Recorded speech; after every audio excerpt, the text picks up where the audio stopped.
چلیے آیت نمبر 9 سے شروع کرتے ہیں.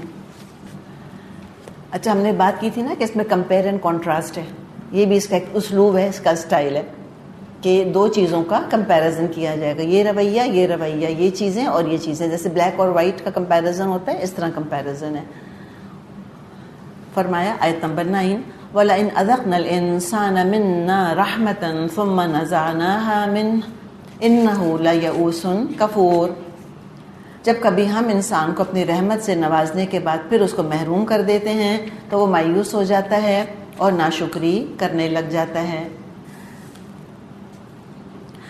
الفاظ دیکھیں، اذقنا چکھانے کی بات ہے، چکھاتے ہیں ہم. اس لیے کہ دنیا میں تو ساری دنیا بھی کسی کے پاس ہے تو وہ چکھنے کے درجے میں ہی تو ہے نا، ٹیسٹ کے درجے میں ہے. آخرت کے مقابلے میں کچھ بھی نہیں ہے. ہمیشہ کا تو ٹیسٹ، ہمیشہ کا تو مزہ نہیں لے سکتے، چکھا ہی ہے صرف. منا رحمتن، اپنی طرف سے رحمت، یہ اللہ کی طرف سے آتی ہے. ثم نزعناها، نزع کا مطلب چھین لینا، یعنی کہ ایک چیز جب ہاتھ آ جاتی ہے انسان سے، ایسا پوزیسو ہو جاتا ہے اس کے بارے میں کہ وہ تو چھوڑنا نہیں چاہتا اس کو. اللہ تعالیٰ چھینتا ہے، پھر لے لیتا ہے اس سے. تو کیا حال ہو جاتا ہے اس کا؟ مایوس ہو جاتا ہے اور ناشکری کرنے لگتا ہے. اب یہاں جو انسان اللہ تعالیٰ نے لفظ فرمایا ہے، انسان سے مطلب ہے ایمان سے خالی انسان، ہر انسان کی بات نہیں ہے. یہاں پہ اتنا کم ظرف ہوتا ہے، اتنا حریص ہوتا ہے کہ ذرا سی نعمت پر آپے سے باہر ہونے لگتا ہے. کل زندگی کا سرمایہ اسی کو سمجھتا ہے، اور جب اللہ چھین لیتا ہے تو مایوسیوں کے اندھیرے میں ڈوب جاتا ہے، ہوپ لیس، سوسائڈل، ڈسپونڈنٹ ہو جاتا ہے. تو اللہ نے نعمت دینے کے بعد چھین لی. یئوس، یہ فعول کے وزن پر ہے، انتہائی مایوس. کس چیز سے مایوس؟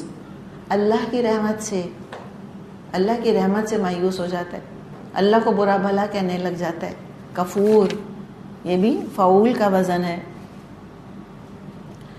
تو ایک تو اللہ کی رحمت سے مایوس ہو جاتا ہے، اللہ کی شدید ناشکریاں شروع کر دیتا ہے کہ اللہ نے کیا دیا مجھ کو، میں نے کیا بگاڑا تھا اللہ کا، ایسی باتیں کرتا ہے. اور کفور کے اندر یہ بھی آتا ہے کہ باقی تمام اور نعمتوں کو بھول جاتا ہے، پچھلی ساری نعمتوں کو بھول جاتا ہے اور آئندہ کے خیر سے مایوس ہو جاتا ہے کہ اب تو کبھی کچھ اچھا ہوگا ہی نہیں. پیسمسٹ جس کو کہ ہم کہتے ہیں، یئوس، کہ میرے ساتھ اچھا نہیں ہوا، آئندہ کبھی اچھا ہوگا بھی نہیں میرے ساتھ. دیکھ لینا پھر کچھ نہ کچھ مسئلہ ہو جائے گا. یہ نعوذ باللہ بعض لوگ ایسی باتیں کرتے ہیں، اور بعض دفعہ یہ چیزیں سیلف فلفلنگ پروفیسیز بن جاتی ہیں. نیگیٹو تھاٹس کس چیز کو اٹریکٹ کرتی ہیں؟ نیگیٹو ایونٹس کو بھی اٹریکٹ کرتی ہیں بعض دفعہ. تو لہٰذا انسان کو بڑا محتاط ہونا چاہیے ان چیزوں میں. کبھی انسان اللہ کی رحمت سے مایوس نہیں ہوتا. اور بعض دفعہ جب لوگ کہتے ہیں کہ ہاں دیکھنا ہمیشہ سے مسئلہ رہے، آئندہ بھی دیکھنا مسئلہ ہی ہوگا. بعض لوگوں کو جیسے پیسے کا نقصان ہو جاتا ہے، کوئی زمین خریدی مثال کے طور پہ، پھر دام گر گئے اور انہوں نے بیچ دی. اب جب بھی کوئی کہے ان سے کہ بھائی زمین خرید لو، کہتے ہیں دیکھنا جیسے ہی میں خریدوں گا دام گر جائیں گے، اور وہی ہوتا ہے، پھر دوبارہ وہی ہوتا ہے. یہ ہے دراصل کفور اور یئوس. وہ سوچتے ہیں کہ کیونکہ پہلے خیر کبھی نہیں ملی، آئندہ بھی کبھی نہیں ملے گی، کبھی اچھا نہیں ہوگا. اور اس حد کو چلے جاتے ہیں، وہ کہتے ہیں کہ اللہ کو ہے ہی کچھ دشمنی مجھ سے. کفور، اتنے مایوس ہوتے ہیں، اتنے مایوس ہوتے ہیں کہ کفر تک پہنچ جاتے ہیں کہ اللہ کو تو میری پرواہ نہیں ہے. دنیا میں بھی عذاب پڑا رہا میرے اوپر، آخرت میں بھی جہنم ہی ملے گی مجھ کو، اللہ نہیں بخشے گا مجھے، نعوذ باللہ. تو یہ دو چیزیں جو ہے نا، دے گو ہینڈ ان ہینڈ، مایوسی اور کفر. جیسے شکر اور ایمان جوڑا ہے نا، اس طرح مایوسی اور کفر جوڑا ہے. اسی لیے مومن جو ہے آپٹمسٹ ہوتا ہے اور امید کے بڑے فائدے ہیں. اسلام بڑا پر امید دین ہے. وہ کہتا ہے ہم سے کہ سب مشکل چلی جائے گی، ہر مسئلہ حل ہو جائے گا تمہارا. اللہ ہے نا تمہارا خیال کرنے والا، تم مانگنے والے تو بنو، تم صبر کرنے والے تو بنو. پھر دیکھو، اچھا اب اسی انسان کا بتایا دوسرا رخ. وَلَئِنْ أَذَقْنَاهُ نَعْمَاءَ بَعْدَ ضَرَّاءَ مَسَّتْهُ، پھر اگر اس مصیبت کے بعد جو اس پر آئی تھی ہم اس کو نعمت کا مزہ چکھاتے ہیں، تو کیا حال ہوتا ہے؟ لَيَقُولَنَّ ذَهَبَ السَّيِّئَاتُ عَنِّي إِنَّهُ لَفَرِحٌ فَخُورٌ، تو کہتا ہے میری تو ساری تکلیفیں دور ہو گئیں، اور پھر تو پھولے نہیں سماتا اور اکڑنے لگتا ہے۔ یہ سیئات بھی یہاں دیکھیں مختلف معنی میں آیا ہے، سیئات گناہوں کے مطلب میں نہیں آیا، یہ تکلیفوں پریشانیوں کے مصائب کے معنی میں آیا ہے۔ اب دیکھیں حالات ایک جیسے تو نہیں رہتے، ہمیشہ رات تو نہیں رہتی، پھر وہ مشکلات پریشانیاں دور ہو جاتی ہیں، اللہ ہی دور کرتا ہے، حالات بدلتے ہیں، نعمتیں ملتی ہیں، تو پھر اسی رویے کا مظاہرہ کرتا ہے، پھر وہی غلطی ریپیٹ کرتا ہے جو پہلے کی تھی۔ ایسا بن جاتا ہے اب تو کہ جیسے کبھی زوال آئے گا ہی نہیں، برا وقت کبھی پڑ ہی نہیں سکتا اس کے اوپر، مست مگن ہو جاتا ہے۔ لفرح، فرح کا لفظ آپ کو یاد ہے ہم نے کہاں پڑھا تھا؟ سورہ یونس میں پڑھا تھا، فَلِذَلِكَ فَلْيَفْرَحُوا، ان کو چاہیے خوشیاں منائیں قرآن کے اوپر، ان کو چاہیے خوش ہو جائیں قرآن کے اوپر۔ تو ایک ہی جگہ ہے قرآن میں سورہ یونس میں جہاں فرح کا لفظ اچھے پازیٹیو معنوں میں آیا ہے، جب وہ قرآن کے ساتھ کنیکٹڈ ہوا ہے۔ تو فرح بھی کیا ہے؟ متاعن حسنن ہے اگر قرآن کے ساتھ جڑی ہے، اور اگر یہ فرح دنیا کے ساتھ جڑ گئی ہے تو پھر یہ انسان کو لے ڈوبتی ہے، بہت خوش ہوتا ہے آپے سے باہر۔ تو ایکچولی دیکھیں ایمان کیا کرتا ہے، ایمان انسان کے اندر نا ایک ٹھہراؤ پیدا کر دیتا ہے، برداشت آ جاتی ہے، حلم آ جاتا ہے انسان میں، وہ زندگی کے بدلتے حالات کو ہینڈل کرنے کے قابل ہوتا ہے۔ غم پڑتا ہے تو غمگین ہوتا ہے، بھی ظاہر ہے انسان ہے، مومن ہے تو کیا مومن فرشتہ تو نہیں ہو جائے گا نا، اب مومن ہے ظاہر انسان ہے، اب غم ہے پریشانیاں ہیں تو پریشان ہوگا، غم ہے تو غمگین ہوگا، روئے گا، سوچے گا، تھوڑا ڈاؤن نظر بھی آئے گا، یہ تو ہوگا obviously، لیکن اس کو وہ اپنی زندگی کی تھیم نہیں بنا لیتا، نکلنے کی کوشش کرتا رہتا ہے، نکلنے کی کوشش کرتا رہتا ہے کہ نکلوں میں صورتحال سے، لیکن آپے سے باہر نہیں ہوتا۔ بات یہ ہے کبھی بھی یئوس کفور نہیں بنتا مومن۔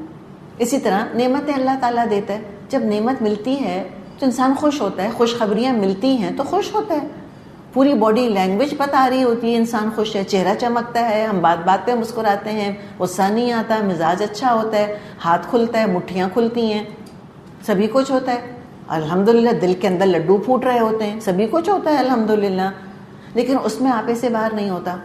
اب یہ نہیں کہ خوشیاں منانی شروع کی ہیں تو بس اب وہ خوشیوں کا سلسلہ جو ہے اس نے عبادات پر بھی اثر ڈال دیا، نمازیں بھی قضا ہو رہی ہیں اس کے اندر، اور اس کے اندر دل شکنی بھی ہو رہی ہے، اور دکھاوا بھی ہو رہا ہے، اور یہ تمام مسائل کھڑے ہو گئے، شو آف بھی کر رہا ہے۔ یہ نہیں ہونا چاہیے، فخور نہیں بنتا، پھر وہ فخر نہیں کرتا، کریڈٹ نہیں لیتا، وہ اپنے آپ کو اناؤنس نہیں کرتا لوگوں کے آگے کہ دیکھو میرا کریڈٹ، میں نے یہ کیا، میں نے یہ کیا، اس لیے کہ وہ ٹھہراؤ والا ہوتا ہے نا، کسی ایکسٹریم پر نہیں جاتا۔ مومن کی زندگی جو ہے نا وہ ایک دھارے پر بہتی رہتی ہے، خوشیاں آئیں الحمدللہ، غم آئیں الحمدللہ، تھوڑا بہت وہ ادھر ادھر ہلتا ہے لیکن وہ ایک دھارے کے اندر زندگی بہتی رہتی ہے، اوور فلو نہیں کرتا کبھی بھی، نہ خوشی میں نہ غم میں۔ ہم کہتے ہیں نا خوشی میں پھولے نہ سمانا، اور یہ تو ہم دیکھ رہے ہیں، اور غم کے اندر غم جب طاری ہوگا تو پھر تو برسوں جو ہے بعض دفعہ جو ہے وہ غم منتا ہی چلا جاتا ہے۔ تو یہ جو اللہ تعالیٰ نے یہاں پہ نقشہ کھینچا ہے، تو افراد تو ہوتے ہیں ایسے، انڈیویجولز تو ہوتے ہیں، بعض دفعہ پوری قومیں ایسی ہو جاتی ہیں، اتنے obsessed ہو جاتے ہیں دنیا سے، کریونگ دنیا کی، حواسوں پہ طاری رہتی ہے۔ اور سمجھنے کی بات ہے کہ اپنی دنیا امتحان گاہ ہے، خوشیاں غم دو پرچے ہیں جو آتے رہیں گے، کبھی مکروہ حالات سے پالا پڑتا ہے، کبھی محبوب حالات سے پالا پڑتا ہے، کبھی غم ہے کبھی خوشیاں، کبھی عروج کبھی زوال۔ کوئی نبی ولی بادشاہ مومن کافر محفوظ نہیں ہے ان سے، تو اللہ رب العرش کے فیصلوں کو قبول کر لینا چاہیے، اور حالات کے حساب سے مومن کو اپنی شایان رویے کا اظہار کرنا چاہیے، اپنی شایان شان کہ میں مومن ہوں۔ اتنا گھٹیا اتنا سستا نہیں بناتا مومن اپنے آپ کو کہ دو پیسے آ جانے پر تماشا بنائے اور آپے سے باہر ہو جائے۔ یہ مومن نہیں کر سکتا. 2 غم اگر آ گئے تو پھر بالکل بیٹھ کے رہ جائے, لگے کہ غم نے بٹھا دیا جیسے اس کو, نہیں, یہ نہیں کرتا. یہ ہے دراصل ایمان کے دنیاوی فائدے.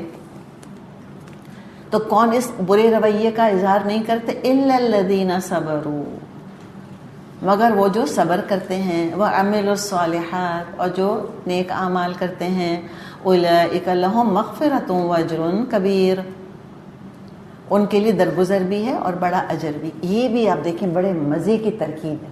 ترکیب کیا مطلب؟ جو کنسٹرکشن ہے نا سینٹنس کا, یہاں پر جو الفاظ استعمال ہوئے ہیں وہ بڑے مزے کے. عملوا الصالحات کے ساتھ کیا لفظ آتا ہے؟ ان الذین آمنوا وعملوا الصالحات. سارا وقت یہی تو آتا ہے قرآن کے اندر, ان الذین آمنوا وعملوا الصالحات. تو یہاں ایمان کی جگہ کیا لفظ رکھا ہے؟ صبر, سنونیمس. ہم سمجھتے ہیں خالی غم پہ صبر ہوتا ہے, خوشیوں میں بھی صبر ہوتا ہے. سب کو خوشیاں اچھی لگتی ہیں, لیکن جب خوشیاں منانے کا خیال آتا ہے تو معاشرے پر ایک نظر وہ ڈال لیتا ہے. اپنا بچہ ہے, اس کے 10A+ آ گئے, 10A سٹارز آ گئے. ساتھ ہی بھائی کا بچہ ہے, بہن کا بچہ, نند کا, دیور کا, اس کے نہیں آئے, 1 یا 2 بھی نہیں آئے, اس کے سارے B's آ گئے, C's آ گئے. اب جس کے بچے کے 10A سٹارز آئے ہیں وہ بہت بڑی پارٹی تھرو نہیں کر سکتا, وہ ایک جو ہے وہ رچ کے سیلیبریٹ نہیں کر سکتا. کیوں؟ اس کو پتہ ہے کہ جتنا میں نمایاں کروں گا اپنے بچے کی کامیابی کو, اتنے دوسروں کے بچوں کی محرومی نمایاں ہوتی چلی جائے گی. آپ کو بات سمجھ آ رہی ہے؟ ہمارے اندر EQ نہیں ہے بالکل. We don't care about anybody else. ہم کہتے ہیں میں خوش ہوں, جائیں سارے جہنم میں, جائیں سب باڑ میں, ہم تو منائیں گے خوشی اپنی, رچ کے منائیں گے. تو ہم یہ نہیں بعض دفعہ سمجھ پاتے کہ اپنی خوشیوں کے اظہار سے ہم دوسرے کے اندر کیسی کیسی محرومیت جو ہے وہ بڑکا پیدا کر رہے ہیں, یا ان کو ہم انکریج کر رہے ہیں ایک طرح سے کہ اپنے آپے سے باہر ہو کے وہ بھی خوشیاں منائیں. تو ویری بیڈ رول ماڈل, بالکل انسینسیٹیو, بے حس ہوتے ہیں بعض لوگ. تو ذرا سوچ سمجھ کے انسان کو اپنی خوشیوں کو سیلیبریٹ کرنا چاہیے. تو یہ تو صبر تو مشکل میں بھی ہوتا ہے, اور صبر جو ہے وہ خوشیوں میں بھی ہوتا ہے. الا الذین صبروا, تو یہ صبر ہی ہے جو نعمتوں پر شکر گزار بناتا ہے انسان کو, ٹھہراؤ آتا ہے اس کے اندر. وعملوا الصالحات, اور وہ اچھے عمل کرنے والے لوگ ہیں, نیک عمل کرتے ہیں. نہ نعمتوں پر پھولتا ہے مومن, نہ مصیبت میں رب کو بھولتا ہے. ایون کیل پہ ہر طرح کے ایکسٹریم سے بچتے ہوئے زندگی گزارتا ہے. مومن جانتا ہے جو ملا ہے دنیا میں اس پر حساب ہے, نعمتوں کو سنجیدہ ذمہ داری کی طرح ٹریٹ کرتا ہے. اس کو پتہ ہے کہ جو نہیں ملا وہ اس کے لیے ذخیرہ کر دیا گیا. اور دنیا پرست کافر کا اچھائی کا معیار, حق کا معیار صرف اور صرف دنیا ہوتی ہے, بس دیٹس اٹ, کہ دنیا مل گئی تو سارا خیر مل گیا. اور مومن کا معاملہ اللہ نے یہاں بتا دیا کہ وہ بہت سوچ سمجھ کے اپنی زندگی گزارتا ہے. اور دیکھیں کہ جو لوگ خوشیوں میں آپے سے باہر نہ ہوں اور غم میں آپے سے باہر نہ ہو نا, تو وہ مینٹلی بھی بڑے پرسکون بیلنس رہتے ہیں, ان کو ذہنی بیماریاں بھی کم ہوتی ہیں. اوور گریف, اوور ہیپینس انسان کو بیمار کر دیتا ہے, ذہنی طور پہ بھی اور بعض دفعہ جسمانی طور پر بھی اس کے اندر مسائل کریٹ ہو جاتے ہیں. چلیں ہم یہیں تک کریں گے انشاءاللہ تعالی, اللہ نے چاہا تو پھر آگے چلیں گے. سبحانک اللہم و بحمدک, نشہد ان لا الہ الا انت, نستغفرک و نتوب الیک. السلام علیکم ورحمۃ اللہ وبرکاتہ.